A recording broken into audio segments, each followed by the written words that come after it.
Okay, guys, I'm back. I had a part one, but I decided to stop the video and start part two because it had gotten a little bit beyond 30 minutes.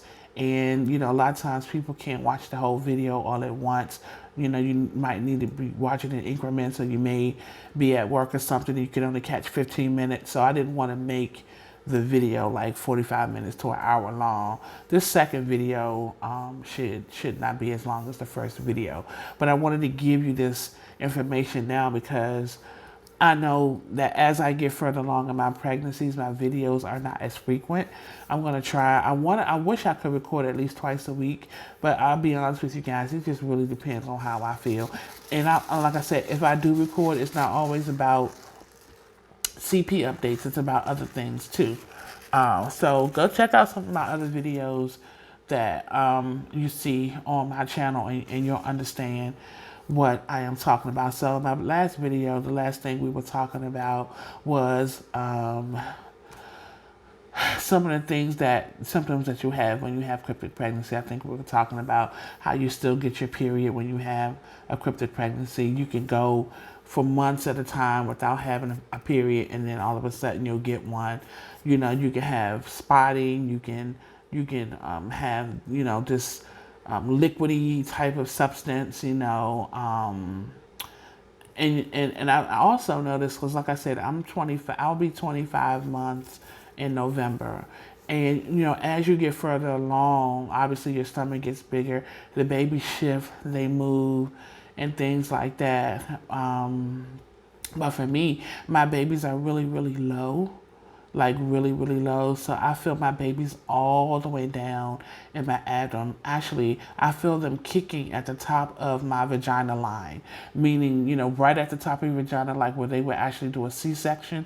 That's where I feel kicks at from my babies. I feel them on my left and my right side and stuff too. But once you start getting further along and your babies start to drop, then you'll feel, well, for me, I can't say for everybody else, but for me, because of how low my stomach is, I can feel the babies kick all the way down to my vaginal area. Also, I can feel the pulsation of the baby's heartbeat. So that's an indication that they're growing and getting bigger. Now the other question that I get asked is, can you deliver it? Like, do you go into labor when you have a cryptic pregnancy? I would say you could go into labor because you do start to have what's called Braxton Hicks, which is that false labor pain. When you get further along, you start to have that false labor pain, and y'all. I don't know if anybody has ever experienced what labor pains feel like. Because some people have never had kids before, but they're actually pregnant now. But it's definitely an intensified pain that is indescribable. Like it's like having cramps on like 100 times over. But it's really, really painful. Braxton Hicks is pre-labor pain, and it usually lasts for a certain period of time, and then it stops.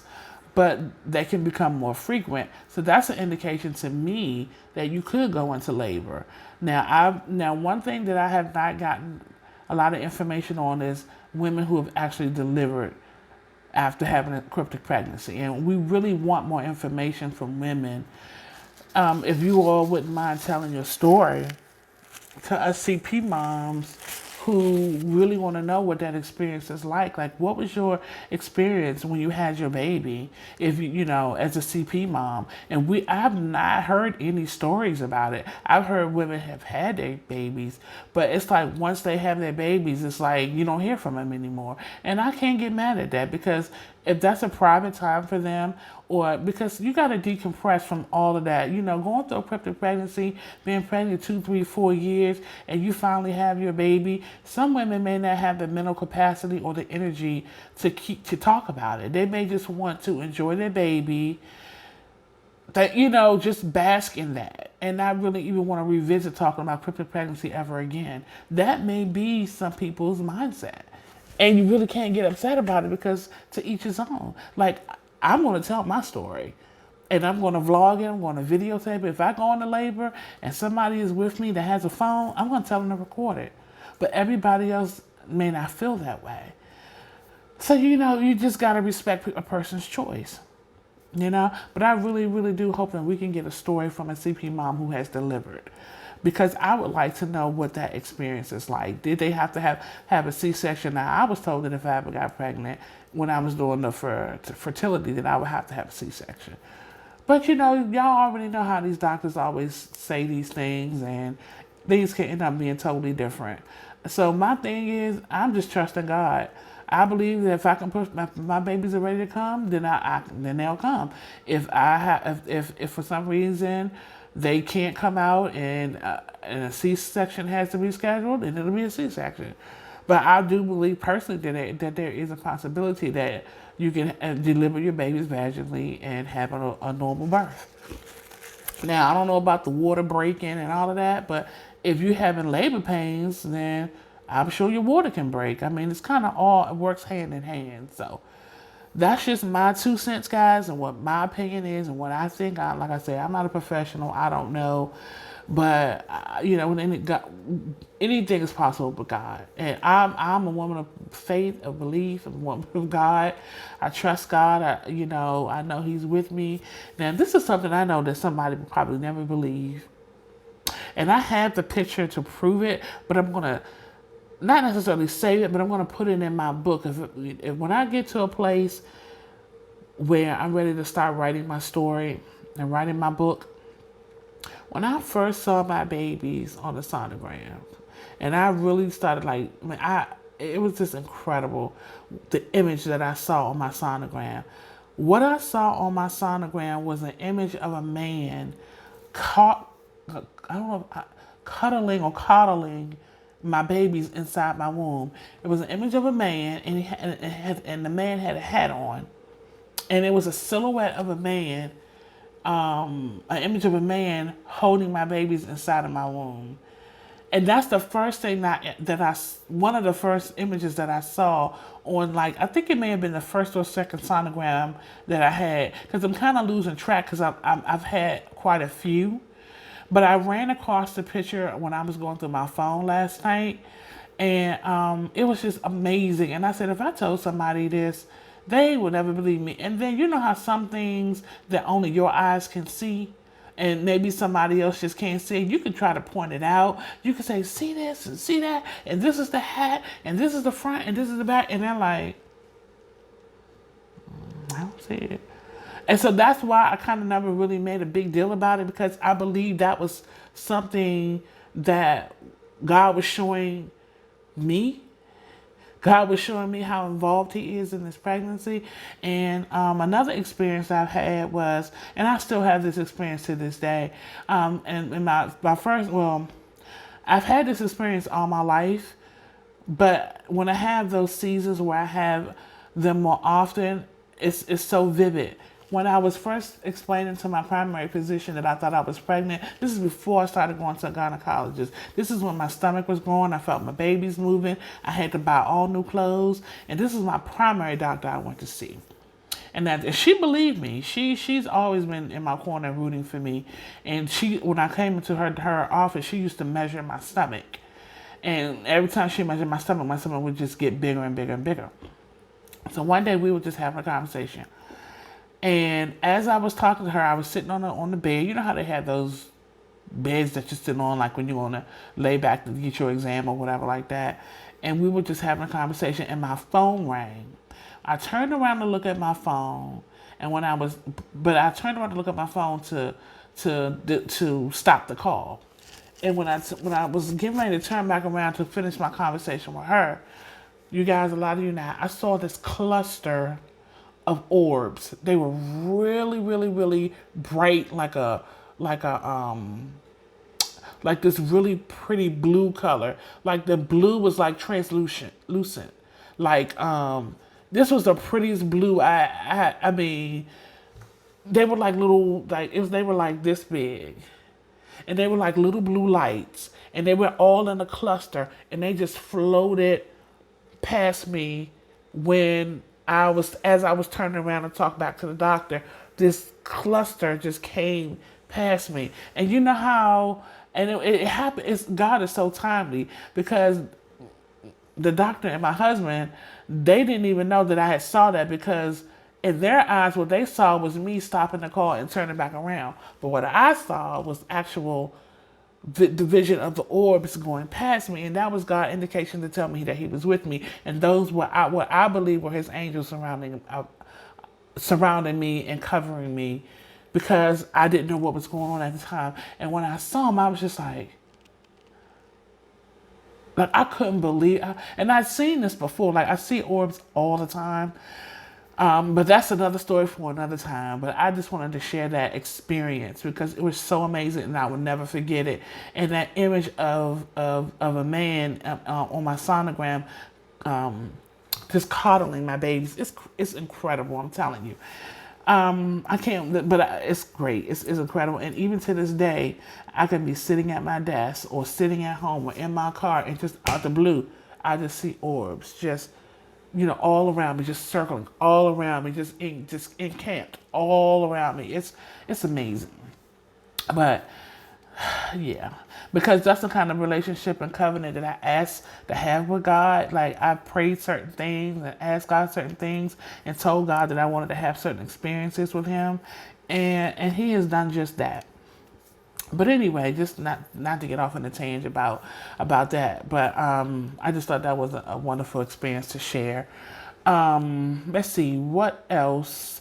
Now, the age range of women with CP, it varies. I've met women in their 30s. I think I met a few ladies in their late 20s, 40s, 50s, late 50s. And then I've also noticed that there are a lot of CP moms in Africa and Kenya and foreign countries like that. Now, I've also seen women that's from Australia has CP. I think there's another woman that's from Britain. So they're all over the world. All over the world. But I think it's very prominent in, like I said, in Africa and Kenya and other foreign countries like that. But that's just my observation. That's not, I'm not saying that's facts, but that's just my observation based on the people that I have encountered.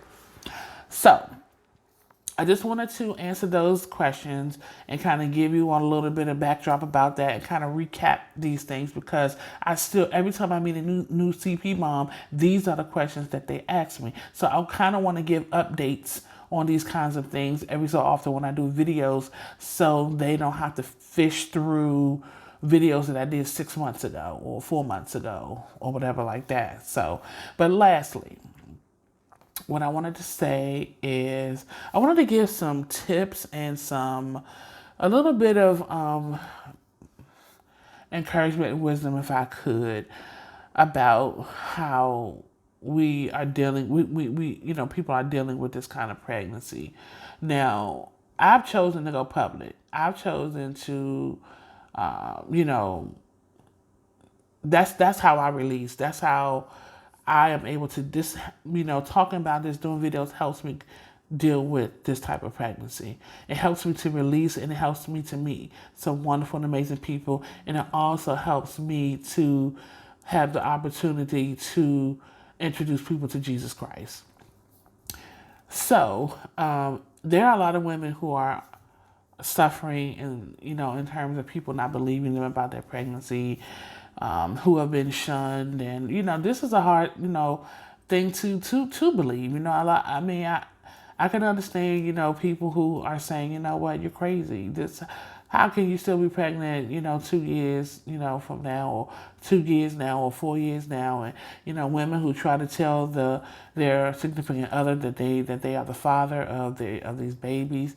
They're like, what? I don't know what you're talking about. You're trying to trap me. There's no way that could be possible. We just go through a lot of different scenarios and situations with this pregnancy. And I had a woman ask me, well, what do I do to try to get them to try to get my significant other to believe that I'm pregnant? And my response was, you can't force people to believe you. You can't, people, you can't. I don't care how you say it. I don't care if you cry. I don't care if you say or you put your hand on the Bible, you would never lie. If a person, you cannot make a person believe that this is your situation. You just can't. Period. Because if you try to do that, you're going to stress yourself out.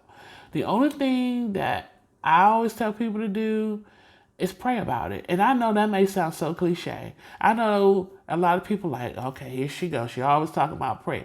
You have to consult God because God is the one who allowed us to be in this situation. He is the creator. He knows all things. So that's why God is always my go-to. And, if you feel like the person, you can reason with them and say, hey, look, I need to sit down and talk to you. I know this situation sounds far-fetched. I know that what I'm about to say to you, you're not going to believe it. But if you have to make sure that you're ready to hear what the response is going to be. Because even though you may sit somebody down and talk to them and they still choose not to believe you, you got to be prepared for that. Now, I'm not saying don't tell people, but, you can get upset. I mean, you can, and it is upsetting, but you have to know how to deal with a person's response when they don't believe you. You got to know how to do that, and you have to have that inner peace and that inner comfort that, no matter who believes me, I know for myself what my situation is, and it's tough. It's not easy. It hurts. I mean, people that you think should be in your corner and people that should be in your corner and people that should support you, they probably won't. I don't have everybody's support and everybody in my corner. People that I feel should be ride or die with me, down solid with me, because one, you know what type of person I am. I would like to think that you would know that I wouldn't lie about something like this. You know my character. Why would I lie? Why would I make this up?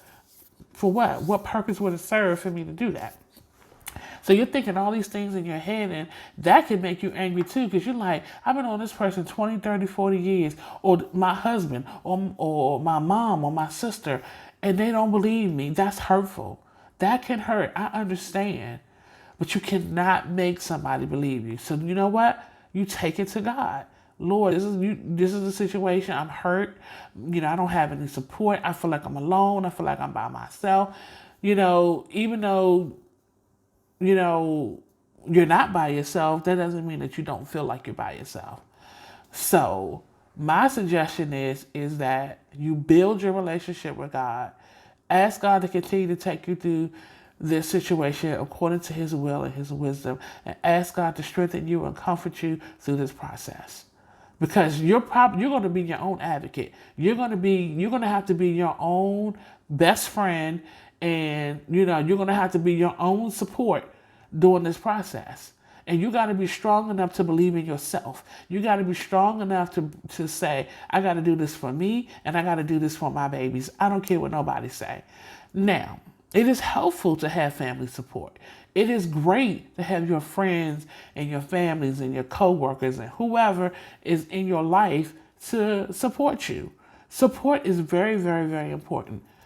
And once you tell somebody about your situation and they question it and they still choose not to believe you or whatever like that, let's say you get to a place of confidence and you say, you know what, okay, I'm going to tell this person I think I'm ready. And I think that, and you believe in your heart that they're ready to hear you. But when you tell them, they still don't believe you and you're disappointed. What are you going to do? So when you're ready to tell your story to that person, make sure you're ready for their response. Good, bad, or indifferent. Because you got to protect your heart. I'm not saying hide it, but you got to know when to speak on it. Because I didn't tell people about my pregnancy for a good while until I knew that I was ready deep down inside to share with everyone that I was going through this type of pregnancy. So only you know when you're ready to share with certain people about this situation. But you cannot make people believe you. And you can't be fixated on people believe you. Now, when you're married or you're engaged or whatever like that, and you have a husband or a mom or somebody that you really care about and they still don't support you and they don't believe you. Because I've heard that people's relationships have ended behind this type of pregnancy, and the person has walked out. Here's the thing: stop trying to hold on to people. Worry about your situation, making sure you're healthy, making sure you're taking, not just physically, but mentally, spiritually, because you got to take care of yourself. You have to take care of yourself. And there's one other thing I want to talk about not to me, that I want to talk about that's been in my heart. When you have someone that you're talking to about, this situation with cryptic pregnancy or whatever situation, and let's say, because everybody has different personalities, everybody has different ways of expressing themselves. One thing I always try to do is I try to listen. I try to listen when people come to me and talk to me. If someone comes to me and say, hey, I need to talk to you, or hey, I want to share something with you, because when you have cryptic pregnancy, you want to vent. You want to talk about it. It doesn't mean you can't handle it. It doesn't mean you can't get through it. It just means you want to talk about it. And you have to know what person will be willing to listen to you and not interrupt you. Because you need a place to land. You need a place to get it all out. And you need to feel safe and secure with that person when you talk to them, and not feel like you can't get out what you want to say because you're going to keep getting cut off. So you got to be really sensitive to one another when you're talking about this kind of pregnancy, because some people don't have a place to release. Some people don't have, YouTube, or their mom or their dad or their friend or their husband or their sibling to talk to, And so if they find a place of comfort to talk to you, just listen. Even if you feel like you want to, it's nothing wrong with interjecting, but I always pride myself on hearing a person's heart. Even if they have to say it, even if they said it already 4 or 5 times. Because believe me, I've said the same thing about my pregnancy over and over and over and over and over and over again to a particular person, because I know they're listening to me. And I know that I can say it 10 more times if I need to, without them interjecting something, without them interrupting me, or without them feeling like they need to get off what they need to say. Because when you do that, you shut people out. And you make people not want to talk to you about the situation because they feel like they can't get a word in. And when they do, you're always trying to diagnose and try to fix them. Don't try to fix somebody when they're trying to just talk. Let them talk. Let them get out what they want to say. If they want to cry, let them cry. If they saying the same thing that they told you 2 weeks ago, let them say it. Don't be like, oh my God, you said this already. Because at the end of the day, you said it too, but somebody listened to you. We have to be sensitive to one another in this community when we are sharing our stories. And a lot of times we're not, because we only care about what we are feeling or what our experiences are or what we want to say. And sometimes you just have to be quiet and let people say what they need to say. And sometimes you can make yourself seem like you're insecure. Because with me, when people text me and reach out to me and call me and want to have a conversation with me, I'm quiet. Unless they're asking me a question, I'm listening intently to what they're saying. And I'm not saying anything. I'm not interrupting them, because they may just need to say it just to hear themselves say it. It might just be a release. And I really, really have some good friends that I'm able to talk to about what I deal with. But I know that there are a lot of people who don't have that person to confide in and talk to. So I just want to encourage anyone who comes to you about this type of pregnancy, or if a CP mom say, hey, I need to talk. I'm tired. I don't want this pregnancy. Sometimes I feel like I want to commit suicide, or some people might just want to say what their symptoms are, what they're going through, or they may want to say, you know what, I don't feel good. This is what's going on in my body, and blah, blah, blah, blah, blah, blah, blah, blah, blah. And I will not say a word unless they say, do you go through that? Do you feel that way? How do you handle it? What do you think?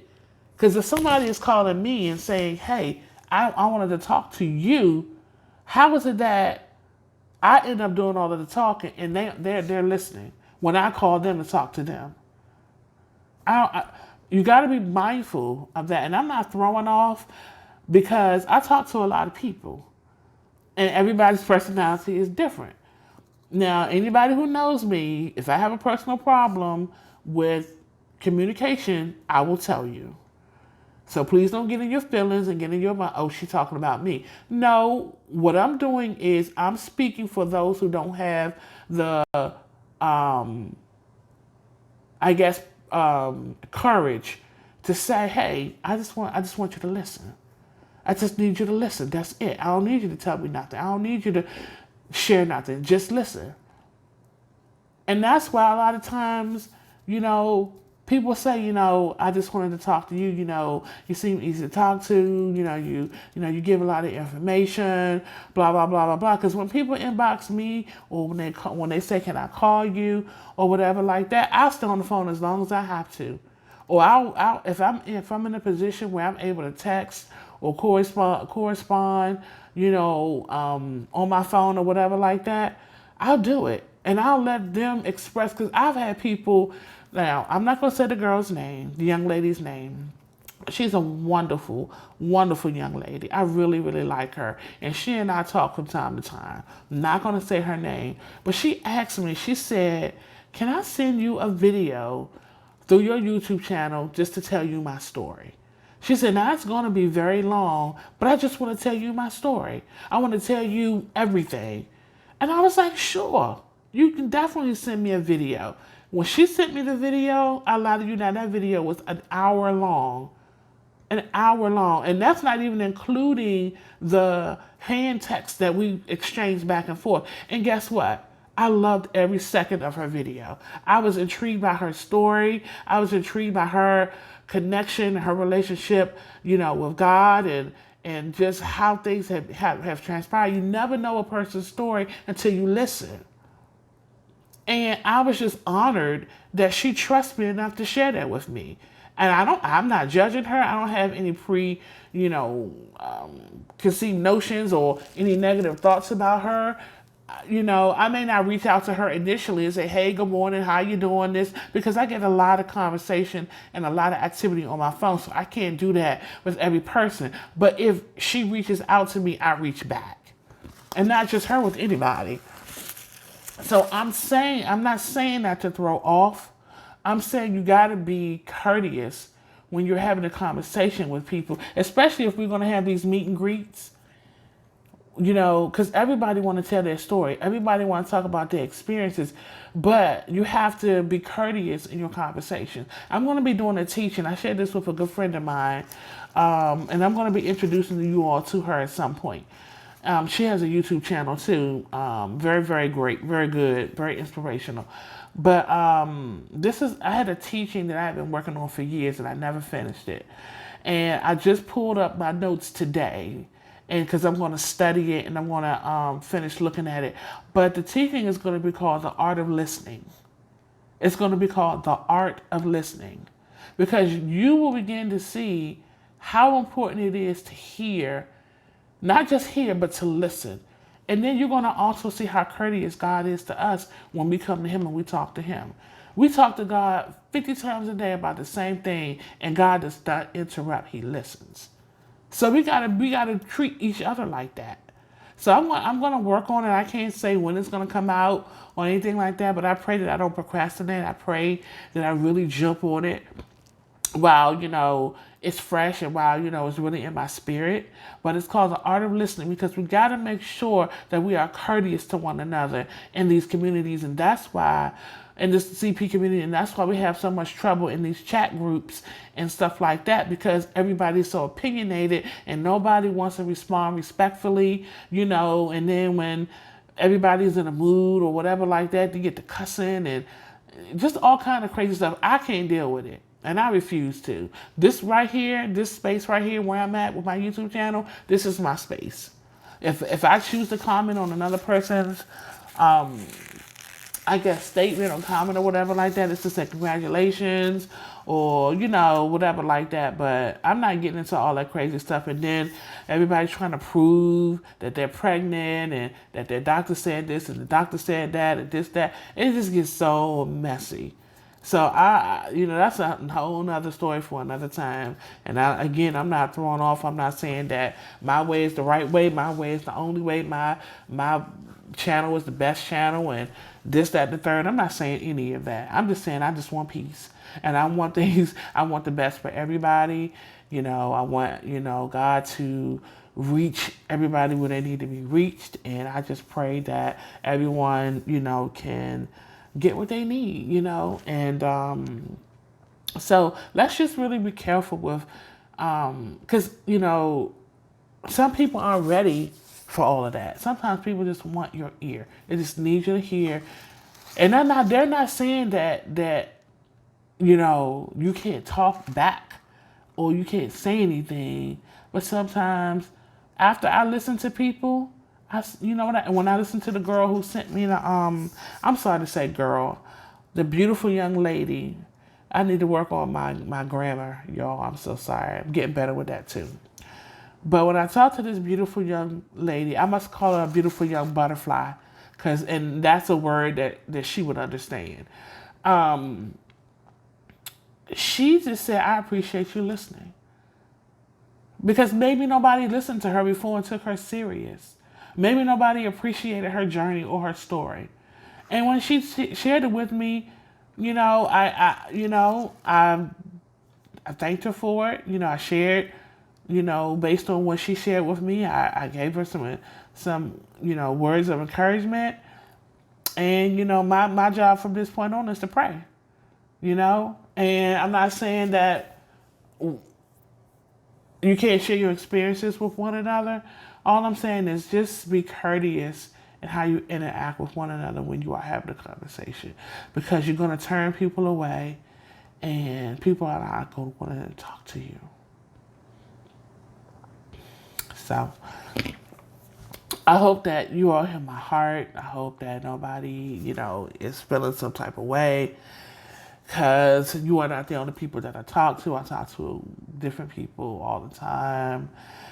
And this has been on my heart for a minute. And like I said, I'm going to come out with a teaching. And once I do, you'll better understand why I'm making this statement. So I love you guys so much. I'm so glad that I can get on here and, do a video with you all. And I pray that your journey is going well. If you all ever want prayer, inbox me. You can reach me on my Instagram. You can reach me on my Facebook. Facebook is my Cryptic Pregnancy Miracles. And Instagram is CP, capital C, lowercase p, times TIMEZ _2. So I'll try to put it in the description if I can remember. But you all have a blessed rest of the evening. I hope that this information was helpful. I will be coming back to you all maybe before my appointment. I'm not sure. But if not, definitely around the time of my appointment. Giving you all an update. And, hopefully we can get some good news. All right. Love you guys. Talk to you soon. Bye-bye.